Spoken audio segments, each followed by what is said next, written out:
Buenos días para todos. Damos gracias a Dios por este día, gracias a Dios por sus bendiciones, gracias a Dios por su cuidado. Le pedimos a Dios en este día que nos ayude, que nos guíe y que nos enseñe. Es una bendición muy grande poder compartir estos tiempos con ustedes. Vamos a darle gracias a Dios. Señor, te damos gracias por este día, gracias por bendecirnos, gracias por tu misericordia y tu bondad. Gracias, Señor, por permitirnos estudiar acerca de ti, porque se trata de ti, solo de ti. Se trata solo de ti, Señor, y te pedimos que tu mano de misericordia y poder nos enseñe y que seamos cincelados, seamos transformados conforme al poder de tu Espíritu Santo. Te damos gracias, Señor, en el nombre de Jesús. Amén. Bueno, amigos, continuamos con el estudio del Evangelio de Juan. Hoy vamos a leer un pasaje cortito, pero de mucha bendición y mucho ánimo. Se encuentra en el capítulo 6, del versículo 16 al 21. Dice: al atardecer, los discípulos de Jesús bajaron a la orilla del lago para esperarlo, pero al ver que caía la noche y que Jesús aún no había vuelto, subieron a la barca y comenzaron a cruzar el lago rumbo a Capernaum. Poco después se levantó un viento fuerte sobre ellos y el mar se agitó mucho. Habían remado unos 5 o 6 kilómetros cuando de pronto vieron a Jesús caminando sobre el agua en dirección a la barca. Estaban aterrados, pero él exclamó: no tengan miedo, yo estoy aquí. Entonces lo recibieron con entusiasmo en la barca y enseguida llegaron a su destino. Para comprender mejor este pasaje, yo tomé un pasaje paralelo o semejante, pues no es tan paralelo, pero pues narra una escena similar, o puede que sea la misma escena, pero con otro contexto, y está en Mateo capítulo 14, del versículo 22 al versículo 33. Dice: inmediatamente después Jesús insistió en que los discípulos regresaran a la barca y cruzaran al otro lado del lago mientras él enviaba a la gente a la casa. Después de despedir a la gente, subió a las colinas para orar a solas. Mientras estaba allí solo, cayó la noche. Mientras tanto, los discípulos se encontraban en problemas lejos de tierra firme, ya que se había levantado un fuerte viento y luchaban contra grandes olas. A eso de las 3 de la madrugada, Jesús se acercó a ellos caminando sobre el agua. Cuando los discípulos lo vieron caminar sobre el agua, quedaron aterrados, llenos de miedo, clamaron: es un fantasma. Pero Jesús les habló de inmediato. No tengan miedo, dijo, tengan ánimo, yo estoy aquí. Entonces Pedro lo llamó: Señor, si realmente eres tú, ordéname que vaya a ti caminando sobre el agua.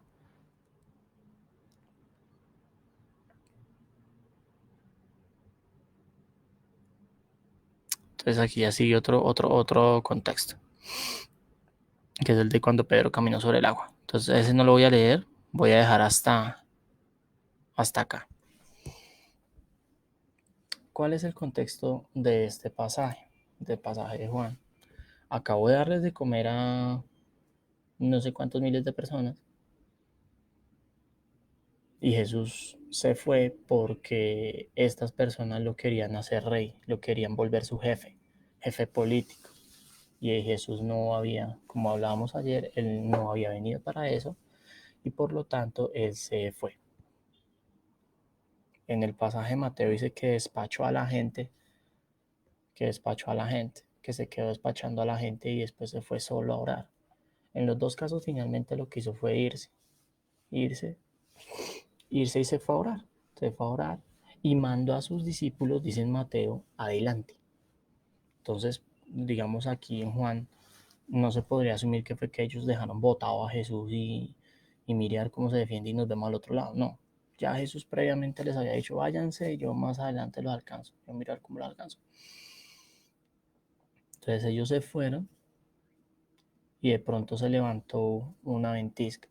Como es un lago rodeado por montañas, pues no es extraño que hayan vientos que agiten el agua y produzcan esa clase de fenómenos. ¿Mm? Cuando si usted, para nosotros los que vivimos aquí en Bogotá, eso es común que haya mucho viento. Si usted ha ido a un lago de tierra fría, llámese, llámese el embalse Tomineo, llámese la laguna de Tota, usted se da cuenta que allá sopla el viento y sopla fuerte. La laguna de Tota, que es un lago natural, para ponerlo en ese contexto, digamos que el mar de Galilea es muy semejante a la laguna de Tota. Entonces, un contexto rodeado de montañas, donde viene un río cruzándolo, porque es el río el que llena el mar de Galilea, el río Jordán. Eh, y con una zona montañosa, pues es natural que los vientos crucen por esa zona y que haya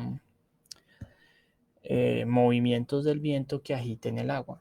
Eso es algo natural. Entonces, ellos iban cruzando en la madrugada esta montaña, este lago, perdón, y pues los vientos empezaron a agitarlo y ellos estaban bregando a llegar. Decía que ya habían recorrido unos 5 o 6 kilómetros más o menos y pues el recorrido del mar de Galilea, lo que encontré es que más o menos son como 7 kilómetros.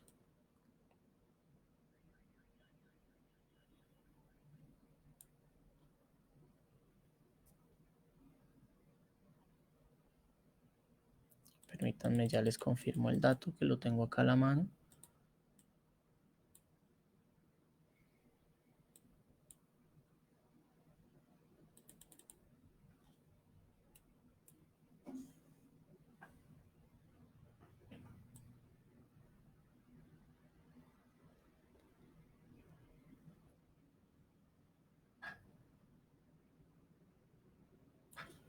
Sí, más o menos tiene unos 7 kilómetros, o sea, estaban muy cerca de la orilla,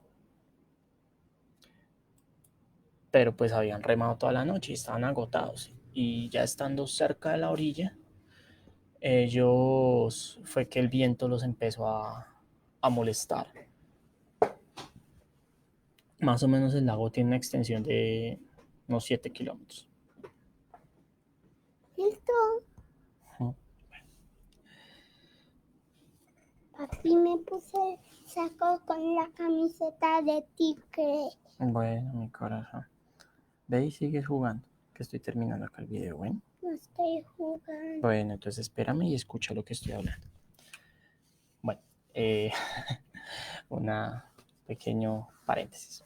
Entonces les decía, el lago más o menos tiene como unos 7 kilómetros de largo. Ellos ya habían recorrido más o menos 6, ya estaban muy cerca de la orilla, pero como habían remado toda la noche estaban cansados y vino esta ventisca y empezó a batir la barca y ellos estaban desesperando. Se estaban desesperando. Pero entonces aquí vemos lo central de este pasaje y lo hermoso que tiene. Mientras ellos estaban allá, Jesús apareció. Jesús, en su oración, en su tiempo a solas, eh, se dio cuenta que ellos necesitaban ayuda. Eso quiere decir que Jesús tiene cuidado de sus hijos.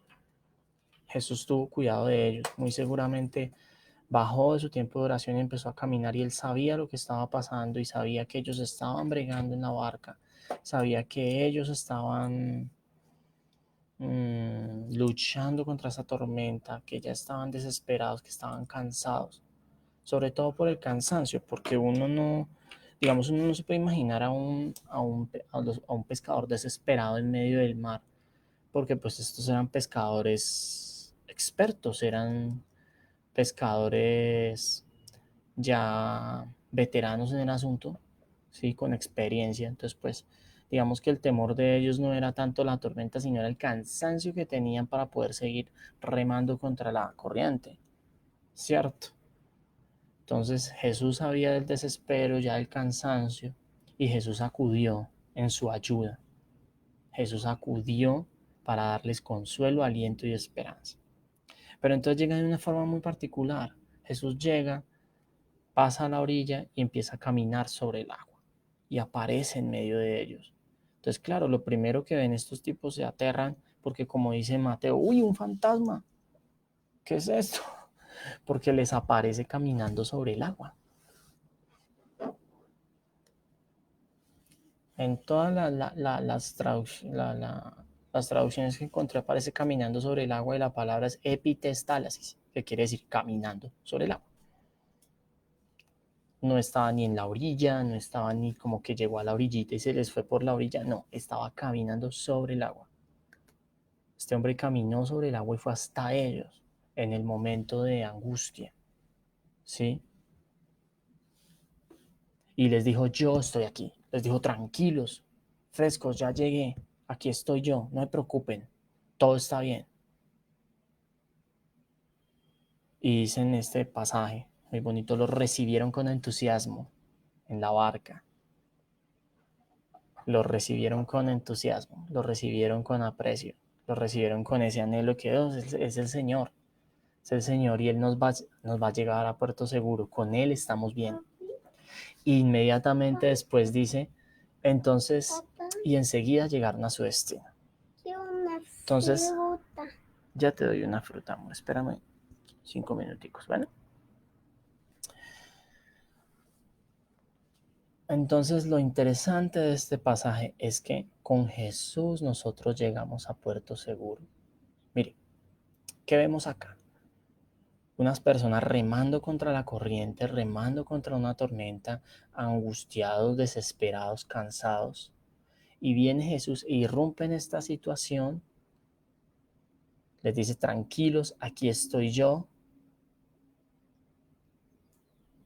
conmigo van a estar bien, y lo reciben en la barca y llegan a su destino. ¿Qué podemos concluir de este pasaje corto pero hermoso?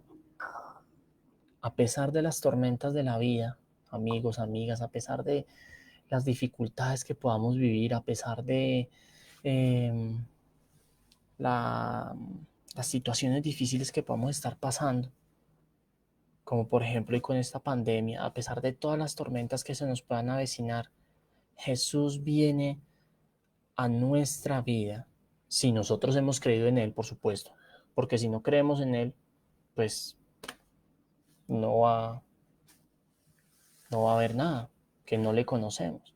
Pero si nosotros tenemos una relación íntima con Él, una relación especial con Él, Él va a llegar a nuestra barca y nos va a decir, frescos, aquí estoy yo. No importa las tormentas que estés pasando, yo estoy aquí. Yo estoy contigo. Yo te acompaño. Yo estaba viendo todo lo que estaba pasando. No creas que te dejé solo. Yo estoy acá. Y vine para acompañarte en tu barca y llevarte a tu destino. Él nos acompaña. Él nos trae la seguridad y la tranquilidad. Sí decía que ellos lo recibieron con entusiasmo. ¿Por qué? Porque le conocían. Entonces, esto es para las personas que conocen a Jesús. Entonces, si tú conoces a Jesús y crees que es tu Señor, crees que es el Señor y Salvador del mundo, cuando vengan las tormentas, tú vas a clamar a Él y Él vendrá. Y Él vendrá a tu barca, irá contigo en medio de la tormenta y te llevará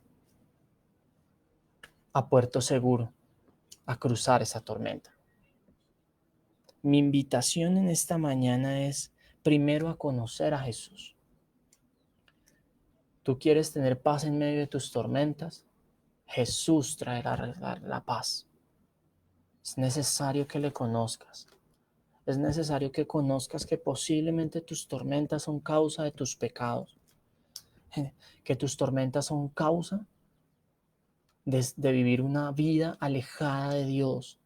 De un Dios santo, de un Dios justo, de un Dios que va a juzgar a todo aquel que no creyó en Él. Y cuyo destino final, esas personas que no creen en Él, va a ser la condenación eterna.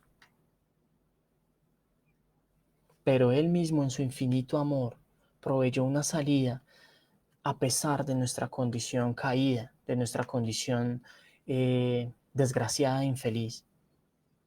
Y fue a Cristo. Y es necesario que reconozcamos nuestra condición, reitero, desgraciada e infeliz, nuestra condición carente de, ¿cómo lo digo? Carente de condiciones suficientes para podernos acercar a Dios de una manera correcta, carente de vida, una condición en donde nuestro único deseo es vivir vidas alejadas de Dios, vivir vidas conforme a nuestros propios deseos, una condición inaceptable delante de Dios y una condición rebelde. Cuando nosotros reconocemos que hemos pecado en gran manera en contra de un Dios santo y un Dios eterno y sublime, a nuestro corazón llega el arrepentimiento, un arrepentimiento sincero y genuino. Cuando nuestro reconocimiento no es solo de boca, sino es con nuestro corazón y queremos cambiar nuestra vida y vivir bajo los propósitos de Dios, es cuando podemos correr con fe a Cristo, porque Cristo pone la fe en nosotros. Pone la fe en nosotros para que creamos en su obra, en que Él fue el sustituto perfecto por nuestros pecados, en que Él murió la muerte que tú y yo merecíamos, vivió la vida que nosotros deberíamos vivir en perfección y cumpliendo los estatutos de Dios sin error y sin mancha, y murió la muerte que nosotros merecemos por vivir una vida alejada de Dios a causa del pecado. Y por esa muerte sustituta es que tú y yo podemos recibir perdón si creemos en Él. Porque esa muerte trae libertad del pecado y trae la remisión de los pecados y la remisión de la condenación eterna. Por medio de esa muerte Dios nos mira y dice, mi hijo ya pagó todo, por lo tanto puedes venir a tener una relación correcta conmigo. Cuando nosotros reconocemos eso en nuestra vida y empezamos a caminar con Jesús, podemos confiar en que el Señor viene a nuestra barca en medio de nuestras tormentas, cualesquiera que sean, y Él nos va a acompañar para llegar a puerto seguro. Amén. Oremos. Esa es la corta reflexión de hoy que el Señor nos enseña en este cortito pasaje. En medio de la tormenta, si tú crees en Jesús, Él vendrá. Si tú le reconoces como Señor, Él vendrá. Si tú crees que Él pagó por tus pecados y quieres vivir una vida conforme a la voluntad de Dios, Él vendrá en medio de tu tormenta y traerá paz. Y tú le recibirás con gozo y podrás llegar a puerto seguro. Que estás agobiado por la tormenta que ha traído este coronavirus, Jesús vendrá. Y Jesús tiene el control de esta tormenta. Esto es una gran tormenta que tenemos que vivir todos. Pero Jesús tiene el control de nuestra barca si nosotros aceptamos darle ese control. Y Él nos llevará a puerto seguro según el designio de su voluntad. Oremos. Señor, te damos gracias por este tiempo. Gracias por cuidarnos, por bendecirnos. Te damos gracias, Señor, porque tú hoy nos muestras una vez más tu amor y tu misericordia con cada uno de los que queremos buscarte de todo corazón. Señor, yo te pido que esta palabra martille, que esta palabra sea como espada de doble filo penetrando los corazones y que nos demos cuenta que tú con amor nos quieres abrazar, pero que es necesario que nosotros reconozcamos nuestra maldad, reconozcamos nuestro pecado y vivamos una vida conforme a lo que tú quieres, Señor. Padre Celestial, Padre Santo, te pedimos, Señor, que reveles a nuestra vida por medio de tu Espíritu todo aquello que no te agrada, que traigas convicción de pecado, justicia y juicio, para que Jesús sea el dueño de nuestra vida, para que Jesús sea el dueño de nuestro corazón y dejemos de vivir una vida que no te glorifique. Te lo pedimos, Señor, en el nombre de Cristo Jesús. Amén. Amigos, muchas gracias. Dios les bendiga. Gracias. Dios les guarde y les proteja. Les pido que sigan en sintonía y que compartan esto. Para mí lo más importante es que lo compartan, lo vean y lo compartan. Eso es para mí lo fundamental. Véanlo, retengan en su corazón todas estas palabras que Dios nos está hablando y compártanlas a otros. Son palabras de vida que Dios nos habla en este tiempo. Bendiciones para todos. Feliz domingo. Chao.